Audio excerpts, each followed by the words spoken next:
The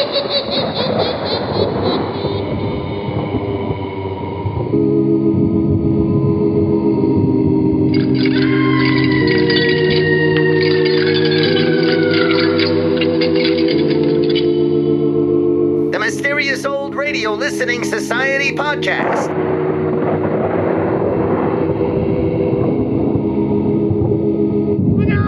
Welcome to the Mysterious Old Radio Listening Society, a podcast dedicated to suspense, crime, and horror stories from the golden age of radio. I'm Eric. I'm Tim. And I'm Joshua. We love mysterious old-time radio stories, but do they stand the test of time?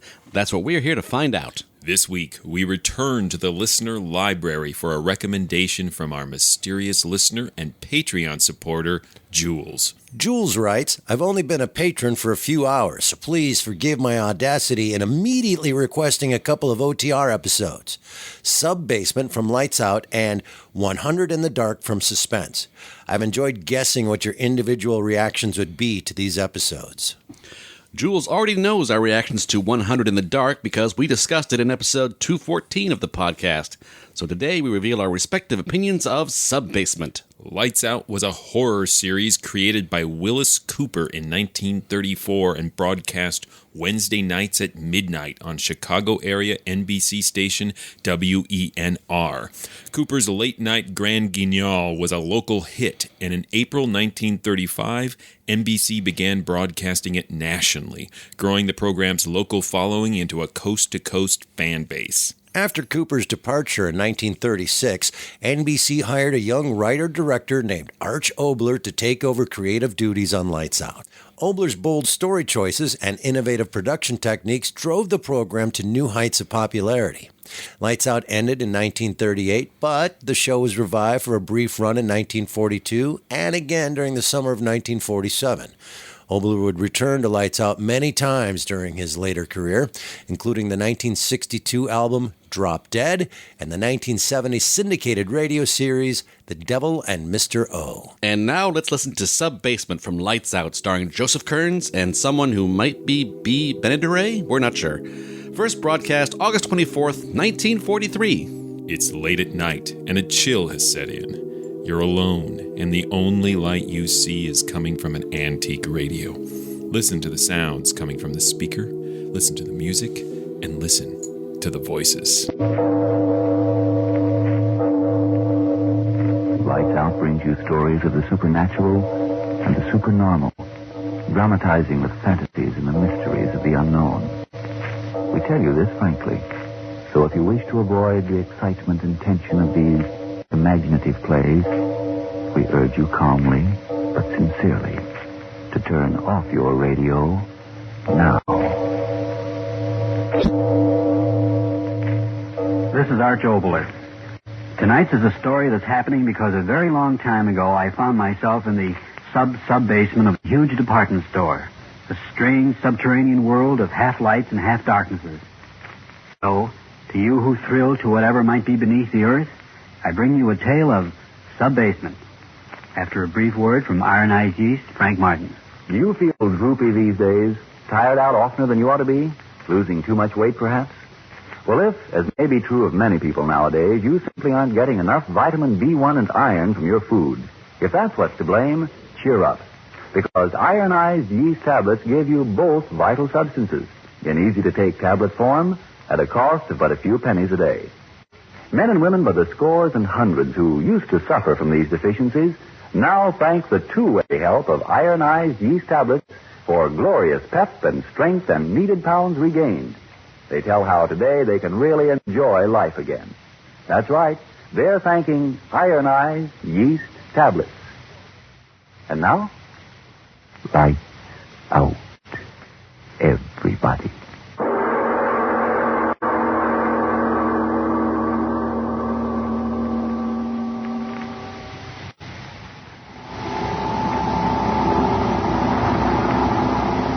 But of course I can run an elevator. I was just asking. And I told you.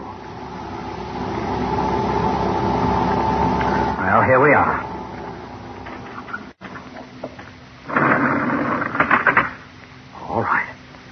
All right, are you getting out? I suppose so. Suppose so. For 10 years, that's all I've heard. Where do you work? What do you do? Why don't you let me see Don't you? get angry. Oh, I'm not angry. I'm just telling you. Come on, this way.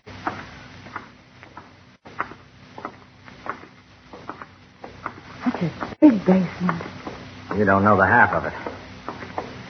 Like a whole city down here. Person goes to a department store and doesn't know all this is underneath. Say that again. And you're in charge of everything down here? That's another fact. Here. Look at these. What are they? Furniture? Oil burning. Heats and air conditions the whole building up above. 20 stories. But where is everybody? Nothing but a watchman at this hour of the night. Everything's shut down. What's the matter with you? Nothing. What did you do that for? Oh, I just wanted to hear my voice. It's like a big cave down here, isn't Yelling it? out like that. Won't you ever grow up? Don't be angry, Arnie. All right, come on. Yes, Arnie. Come on, in here. Another elevator? Well, you want to see everything, don't you? Oh, yes, I do.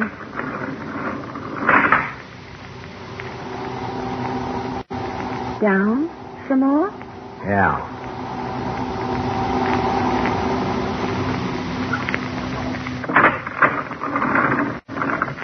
All right. Another basement. Yeah. Go ahead. Plenty of light to see behind. What's down here? Come on over here. I'll show you. There, in the wall. Is it a tunnel? That's what it is. But a tunnel down here? See those tracks? Yes. Where did it go? How do you think all the merchandise is brought to all the stores here in the business section? Tunnel system, that's how. Right under the city streets. I had no idea. Mighty few people have. Trains run on those tracks, bring the stuff right in. Trains? Oh, Arnie. You think all I got to do is make jokes? You think the only kind of a train's a big one? Well, I just don't know. These are little ones. They run on electric batteries, just like they have down in the mines. Come on, I'll show you. Where? In the tunnel. But it's so dark. Lights every little ways. Come on. I don't think so. What's the matter with you? I'm afraid. Oh, for John's sake. For years you've pestered me to see. You come along, Emma. You understand? All right.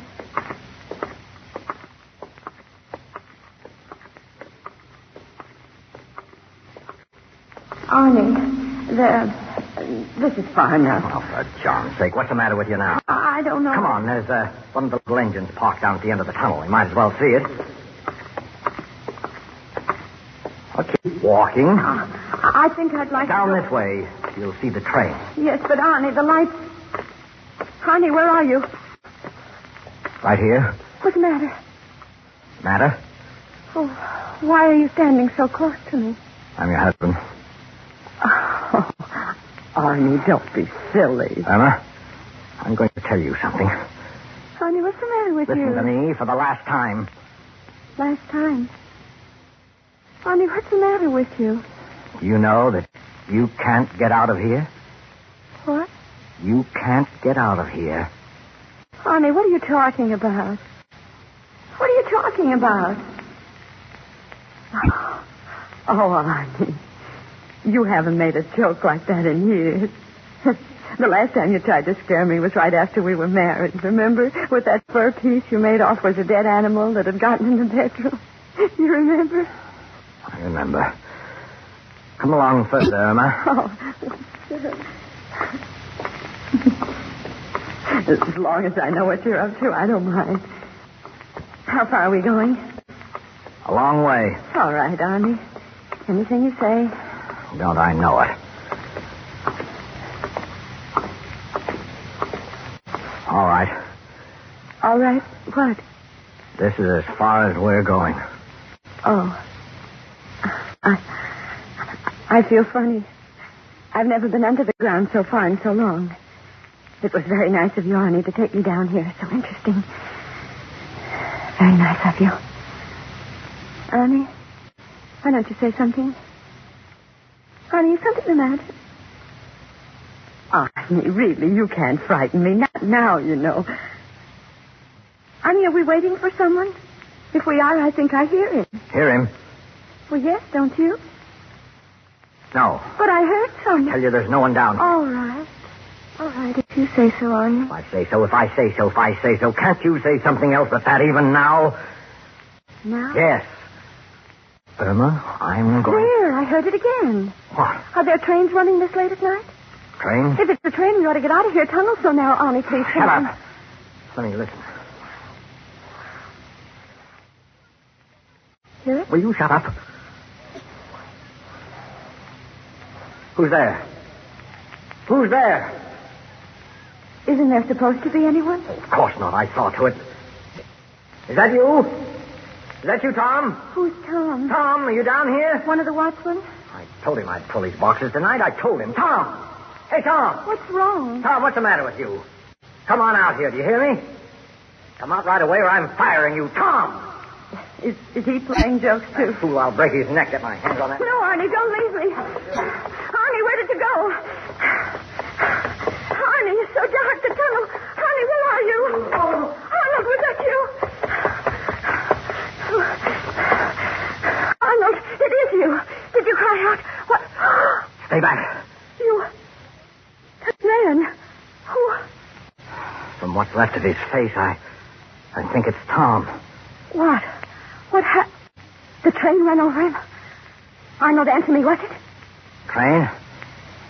No. Something's torn out his throat. Come on. Gotta get out of here. Oh, yes. Something down here. Arnie, wait, I can't go so fast. Police, I'll get the police. Please, Arnie, wait for me. Arnie, what's the matter? Arnie, why are you just standing there? Why not you open the door? Door wasn't closed before. Well, open it.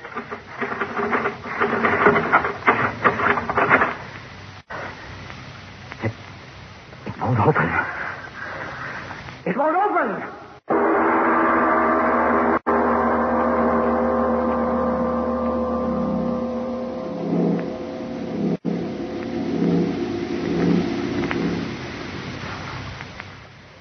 Ladies and gentlemen, a moment of turning away from the strange story of Subbasement. Yes, and in this moment of turning away from adventure, let's go to an entirely different scene.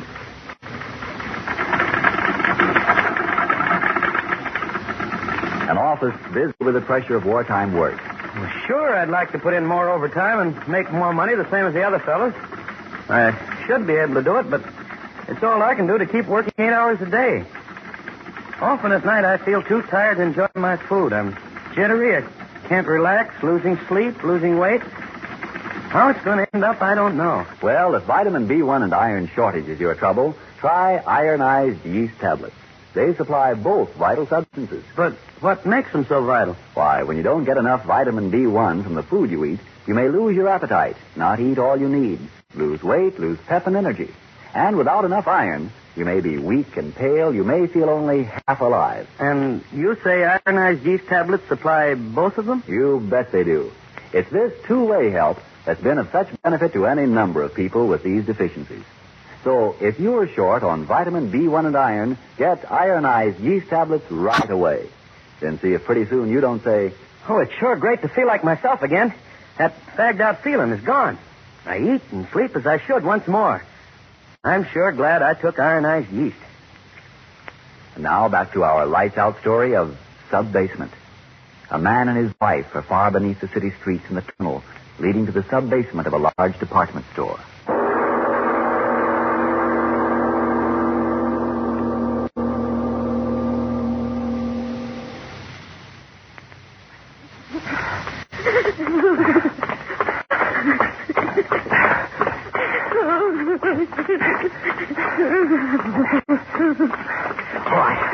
All right. We'll be there in a minute.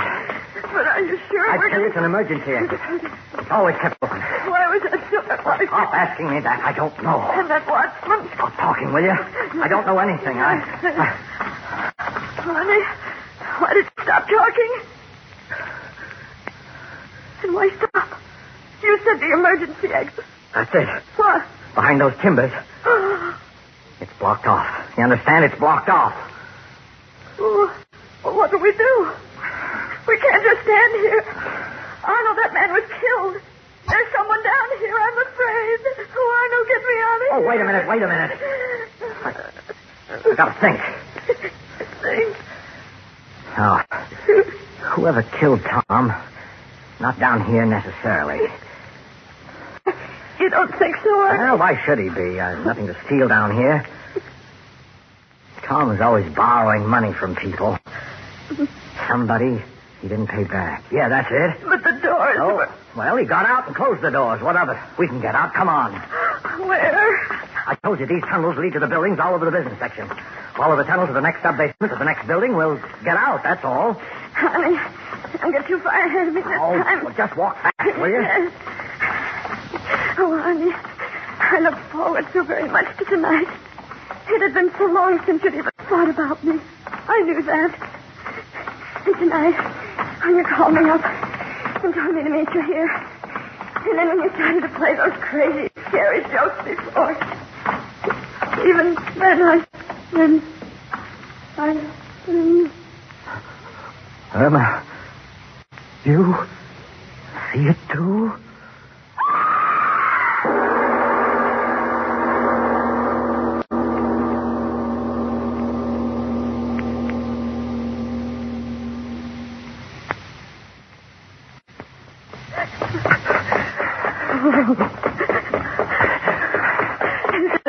Don't talk, run. Oh, my side, it's hurting. Well, that's too bad. Honey, don't leave me behind. Honey, I can't run any faster. Honey, wait.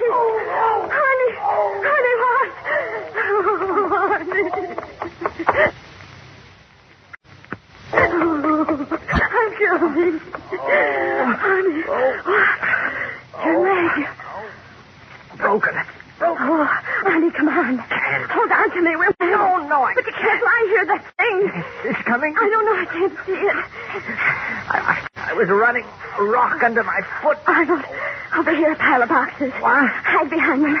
If I help you, could you go over Yes, there? hide. Give me your arm. Yes, I will. Come on, hold on to me. If you hold my hand tight. Come. Get over there. Come on. I'll help you. Take it easy, will you? That's it. We're getting there. Back here. There. Oh. Now help me down. Yes. Here you are. Oh, honey. There. Oh. We'll be all right.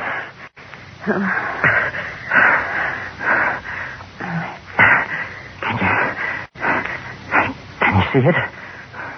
No, it's gone. Just don't think about it, Arnie.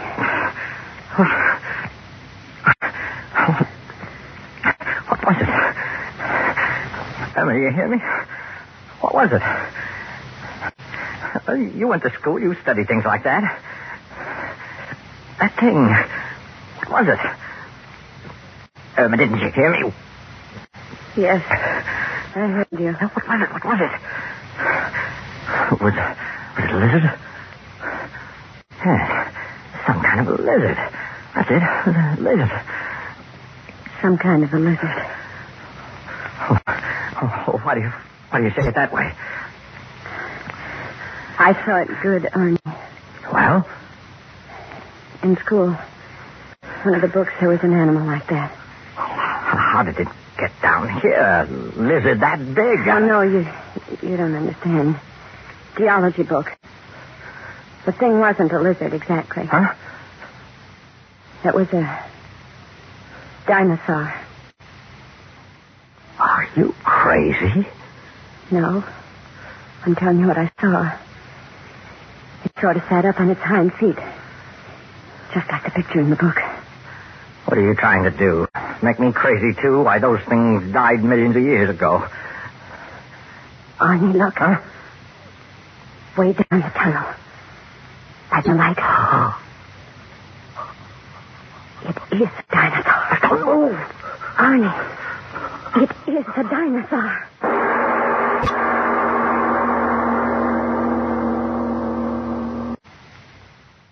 Has it gone away?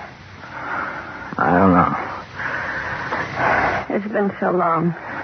Okay. Just don't move. It just looked at us. Yeah. Why doesn't it come after us? Why? Maybe it didn't see us. What? Well, it was like something that had been in the dark for a long, long time. Yes. Oh. Don't move around. Oh, there's a little room back here. Oh, would you rather go out there? Oh, don't be angry with me, Ernie. Angry? Why should I be angry? Irma, you went to school. You studied those things. You called it a dinosaur. Yeah. All these hours I've been thinking, how could a thing like that, which was supposed to have passed out of the world so many years ago, how could it be alive now?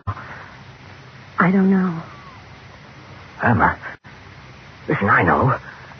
This tunnel under the business district, they were putting on an extension, blasting in the rock. Maybe that thing came out from inside the earth. Maybe. You're not frightened, are you? No. Why not? Because I'm with you. If it came back, what could I do for you? It's just being with you. Yeah. I keep thinking. What? That poor watchman. Yeah, it'll really be something when it's morning and everyone finds out about it. What do you think they'll do? They'll hunt it down. The police will get it soon enough. Arnold. Yeah? Arnold, what if it won't be here then? Huh? It's been hours since we last saw it standing down there. What if it's gone back where it came from? It's all right with me. But what if they're not... They'll hunt it down. They'll find it.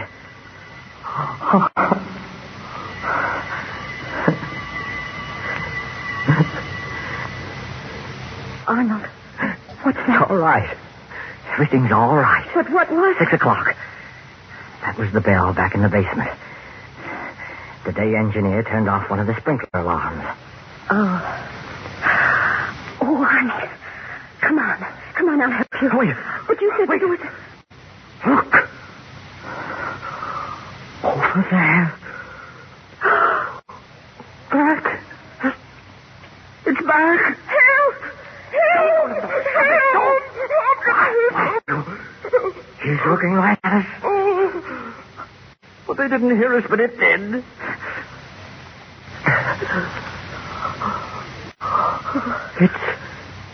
It's starting this way. My leg. Oh, how slowly it's moving. As if it can hardly see. That's it, Emma, that's it. What? It's blind. That thing's blind. It's lived under the earth so long it can't see. But it's still coming this way. Oh, honey, come on. I can't. Hold on to me. Let me alone. Go ahead. No, try. I'll carry you. You can't carry me. I will. Go ahead, Emma. Go ahead. I tell you. won't Go go. on. Don't stay here. I tell you, go on. Honey, please listen to me. You stay here with me.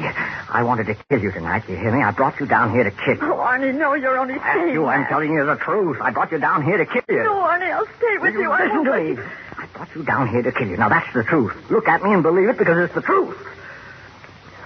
That's why you... That's why I suddenly got so wonderful. I was sick and tired of you. I was sick and tired of living. And so I brought you down here to kill you and then kill myself. Arnie. Look at it out there. It's feeling its way along. Well, you'll take care of me, but you've got to get out of here, Irma. No. You've got to get out. I deserve to die, but Irma, not you. You're so blasted good. I guess that's why I got tired of you, but that's no reason for you to die. Irma, stop looking at me like that. You've got to get out. Run straight down the tunnel. Keep running and you'll get away. Irma, just don't look at me. Get going. No, Arnold. Oh, why don't you say what you've always said to me all these years? Just as you say, Arnie. Just as you say. Oh, Irma, will you get out of here? How slowly it moves. Irma. It is blind. Bless you. Look, will you listen to me? Will you go? You've got to go. They'll think I've killed you. No, they won't. They Yes, won't. they will. I left a note back home for the police. I told them I had killed you. If that thing kills you and me, they'll still think I was the one who did it. Now, do you want me to be a murderer? Do you want that? You left a note. Yes. Don't you remember I turned back after you went out the door? on the dining room table. Get out of here and get that note. Don't make them think I'd kill you, and I didn't, and I don't want to. You're such a good... You're too good for me, and I was tired, and I was crazy. Don't make me a murderer, Irma. Arnie. Goodbye. Goodbye. Yes, Irma. Yes, hurry. Run fast. Straight ahead. He won't get you, I promise. Arnie. Go.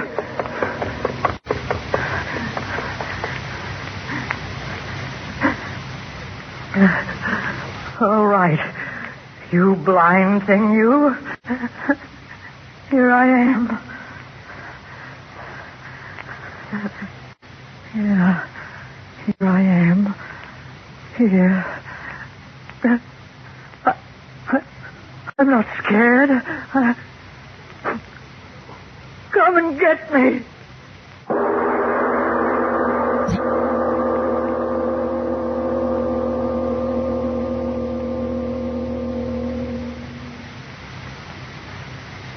All right, Mr. Obler. You'll never get me down in my sub-basement again. On the contrary, Frank, I should imagine tonight's story would make you extremely curious about subterranean matters. Remember at the very start of the play I said something about the play happening because of something that had happened to me a very, very long time ago? Yes, of course I do. Well, the fact of the matter is, Frank, it happened when I was just a child. My going down into that sub-basement, and the memory of it stayed with me all these years. It's those deep impressions we get as children which are truly wonderful. For a child sees with young, untired eyes and thinks with a young, untired mind. A child is constantly seeing the wonder of the world, the sweet water falling out of the heavens, people's faces, no one of them exactly alike, and green things growing out of the earth with colors hanging over them, and the wonder of things being born out of nothingness, and the equal wonder of sleep and awakening and dying. These are the things which our older, tired mind, well, the eyes forget to see, and the tired head forgets to think and marvel at. Now, have you anything to tell us so we can anticipate next week's play, Mr. Obler? Yes, I think I can say without qualification that it's a play close to the thoughts of everyone listening in. But first, a word from you, Frank. Friends, would you give a few pennies a day to regain your old-time pep and sparkle? Regain the pounds you need to feel and look like your old-time self? Then if, as with many others, vitamin B1 and iron shortage is all that's wrong, get ironized yeast tablets. Now, a run-down condition may stem from other causes. If in doubt, see your doctor. But if you're simply short vitamin B1 and iron, remember, ironized yeast tablets supply both vital substances. They cost but a few pennies a day, and you don't risk even those few pennies.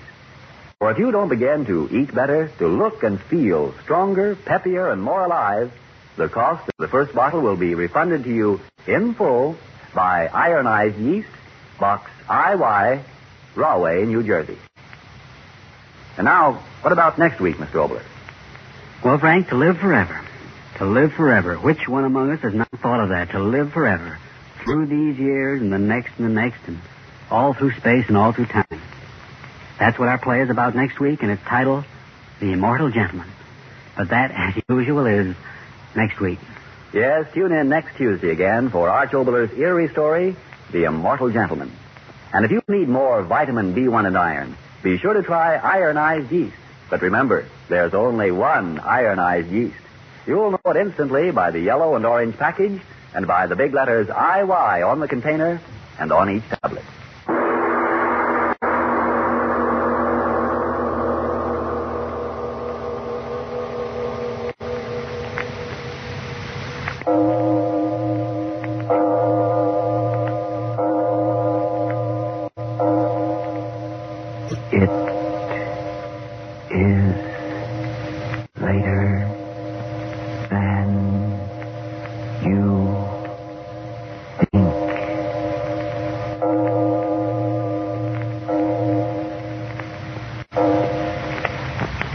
Ladies, if some of last night's dancing partners danced more on than off of your white shoes, forgive them, of course. Then get a bottle of the shoe white that does more than just whiten the surface. Energine Shoe White. Energine Shoe White cleans as well as whitens, and it conditions the surface. So it goes on your shoes quickly and easily, makes them a smooth, all-over white. Ask for Energine Shoe White. This is the Columbia Broadcasting System. That was Subbasement from Lights Out here on the Mysterious Old Radio Listening Society podcast. Once again, I'm Eric. I'm Tim. And I'm Joshua. And that episode of Lights Out was a request by one of our Patreon listeners. And thank you so much from Jules, who made that suggestion. And also would like to say that the credit was not given as Scott Bishop being the writer of this, but I'm pretty sure he was. We're off to the races. The gloves are off. Yeah, okay. So, you know how I will say, oh, I'm having issues with something that we're listening to, but I'm going to wait because 9 out of 10 times Tim and Joshua tell me stuff. And then I say, oh, I never thought of it that way. And I come around. I will bet $100 that neither one of you can convince me that this is anything I should like. I couldn't stand it from top to bottom. Now, there's a smidgen of hope here that you guys can talk to me about it, but God, I did not like it. And Scott Bishop, honest to God, wrote this. It is interesting you should say that because it is rare I ever have the impulse to Monday morning quarterback a script. Which I know Scott Bishop really brings that out of you. Yes. But the things I like about Arch Obler I like, and the things that I think are weaknesses I accept. Mm-hmm. But this is one of the rare times like, oh, it just was, there was something in there that I wish that would have been different. And to be specific about it, I thought the most interesting thing in this script was the note that got left that never got addressed. Of how interesting it would be if he never told her about that note and just told her, like, you go, I'll stay here and save you. And she gets home and finds, like, there's a note saying, I've killed my wife and myself. And right. Or if he says, I was going to kill you, I left a note, go home, and she gets home and finds there's a note that says, I left laundry at the dry cleaners. All of that is phenomenal. And the dinosaur isn't necessary. None of that is necessary. I am so glad that we have a recording of Eric saying the dinosaur isn't necessary. That is the least Eric thing Eric has ever said on this podcast, but he's absolutely right. I think it is the biggest fault, one of the two biggest faults of this script. If you're going to have a dinosaur adventure, I'm all for it. Mm-hmm. But first of all, we need more dinosaur. Make a choice. What are you, story? What are you? You are so all over the place. They had an explanation in there of like, oh, they must have cracked open the dinosaur thing, and now there's a dinosaur.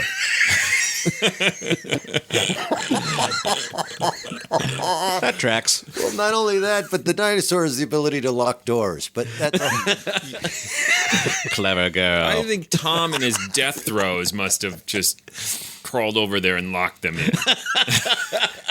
With a half a face? Yes. Well, to the point about the dinosaur, I feel like up until that point, there was a number of really interesting, compelling threads introduced into this story. None of which said, we really need a dinosaur to pull this all together.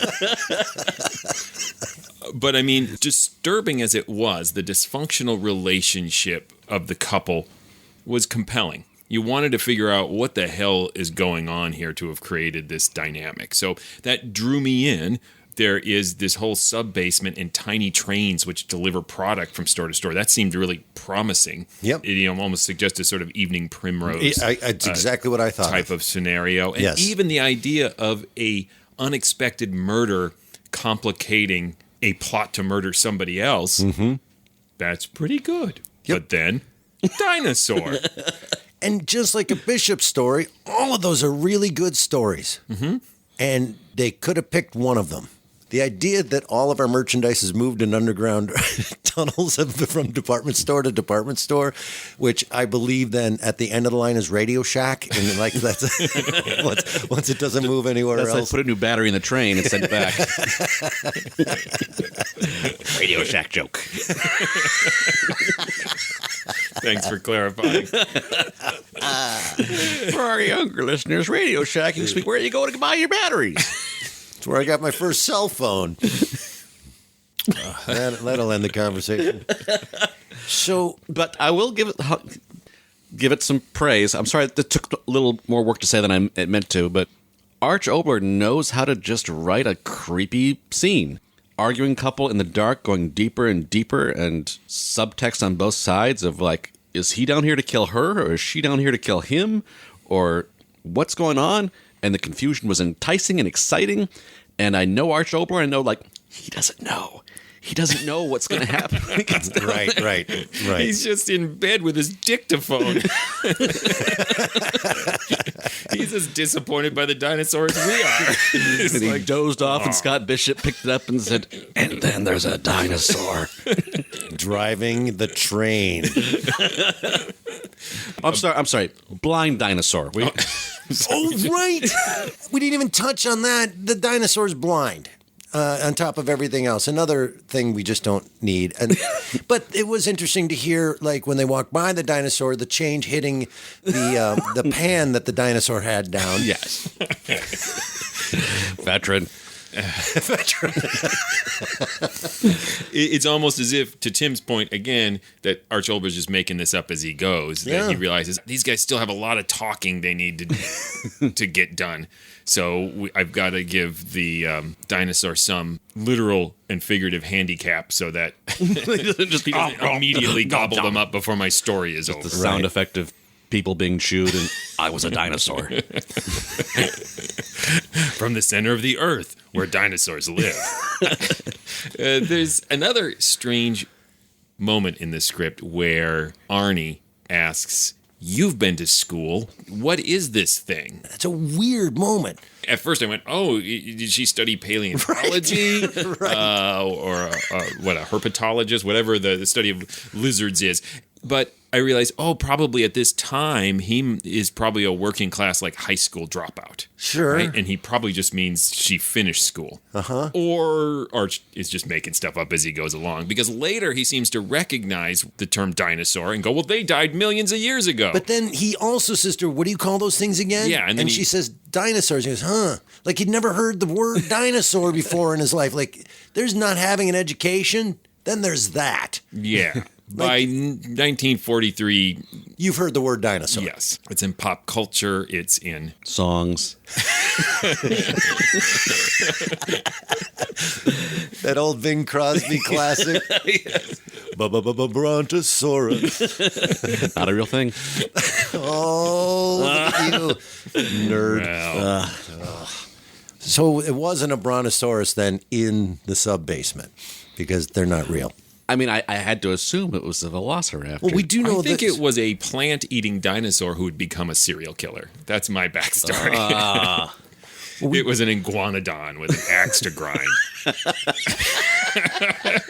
just trying to make the story better. That's pretty good. We do know this, though, because the speech that he gives her to run and save herself speech, first of all, it goes on for 20 minutes. It goes on and on and on. You know, you should run and say, no, I shouldn't. Yes, I should. You should run and save yourself. Like, oh, my God, how long is it? They're like filling time. It Being went on tracked by the Helen Keller of dinosaurs.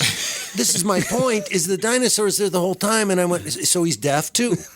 The dinosaur is deaf and blind. They should... weren't very bright either. So. You want me to handle this one? Yeah.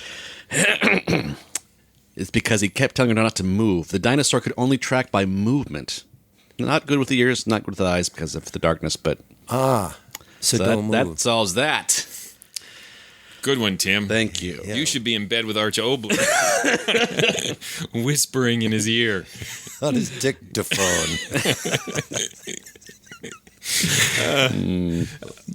But speaking of that, Ann, that was the other disappointing thing in here, because if you take away the dinosaur, one of the compelling parts of the story for me was the couple's relationship. And obviously it's really distressing because she comes across as so subservient to him, as repeatedly apologizing. But that was the structural nice part, is when it gets to the point of, I want to save your life, just do what I say, is the point at which he won't do what he says. Like, that is a nice twist, but the buildup made me anticipate that what we were moving toward was a transformative moment of self-empowerment for this wife character, because they made such a point that even the reason he wanted to kill her was because she wouldn't stand up for herself.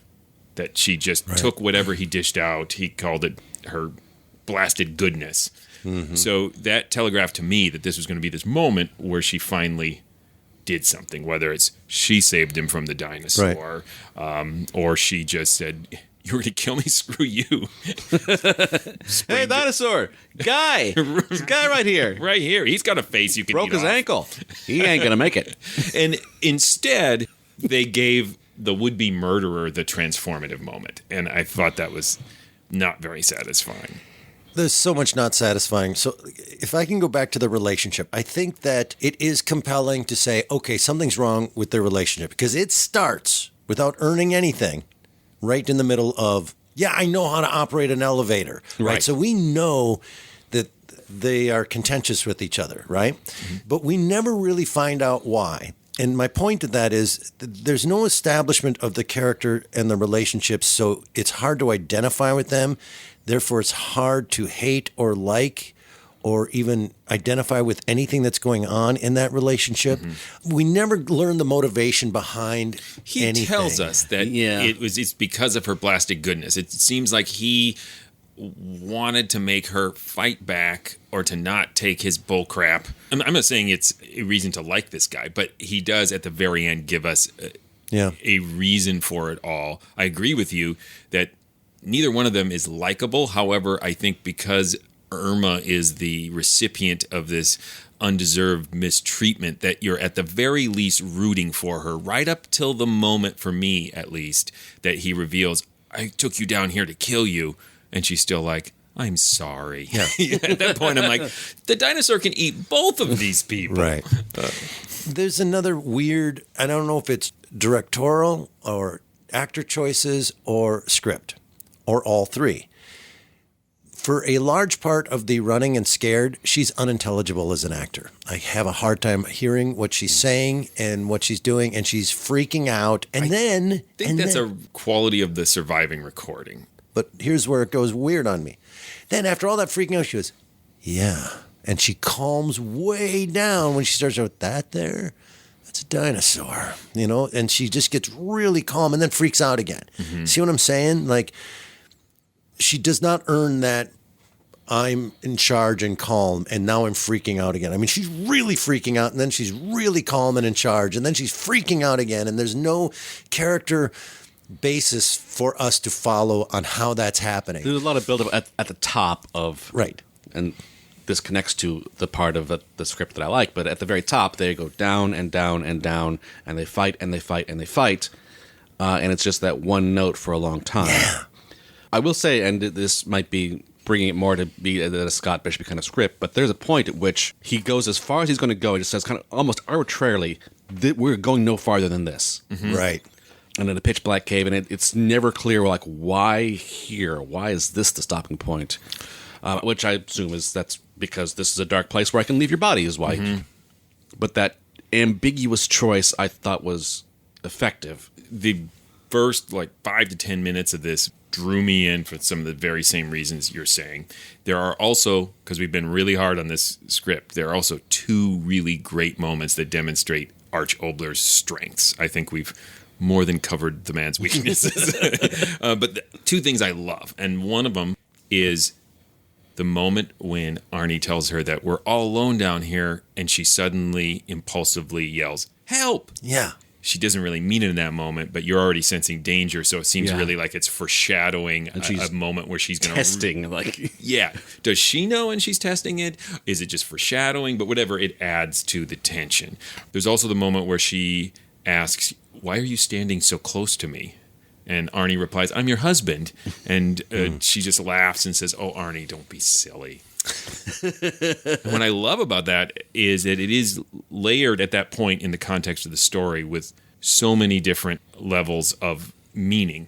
Obviously, I read it as he's standing close to her because he's looking for the opportunity to murder her, to get his hands around her throat, and he covers by suggesting he was being romantic. And so her level of "don't be silly" has this quality of I'm not going to have sex with you in the sub-basement with a dinosaur. Right. But there's also this idea of "don't be silly." That's not like you. There's been no romance here. And so it also seems like she's convicting him in a way. And that kind. So, again, that's what Obler is so good at. I feel like this entire script is a first draft, and buried in it is a really compelling piece of audio drama. But So Scott Bishop. Your initial diagnosis gets stronger and stronger the more we talk about it. I wanted that $100 though. And I also like the moment where they've got the body, something horrible's happened, they see the thing and the action. They both saw something, and they have a sense of what they saw, but we, the listeners, don't. Mm-hmm. Yeah, he knows how to build tension. Yes. And then there was a dinosaur. We don't even know what kind. Well, maybe it was like a huge dinosaur just trying to squeeze its way through these very... Tiny tunnels. Why are there so many pants on little carts? He emerges at the Radio Shack at the end of the line. That sounds like a bad Jules Verne novel. The Radio Shack in the center of the earth. I need an RC car, please.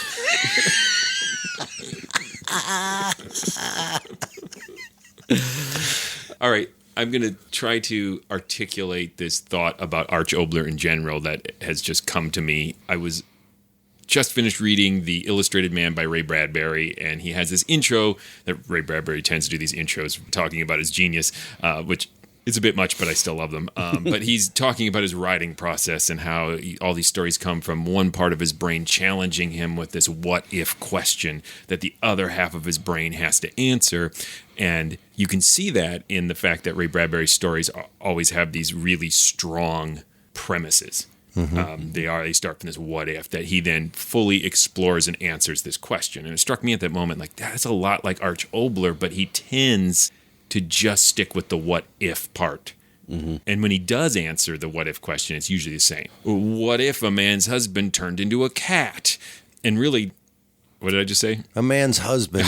I mean, it's legal now, but it'd be a challenging script at the time. It would be a different script. What if a man's wife turned into a cat? Yes. Sure, yeah, normal. Yeah. Normal, totally normal. Yeah, others. That was legal.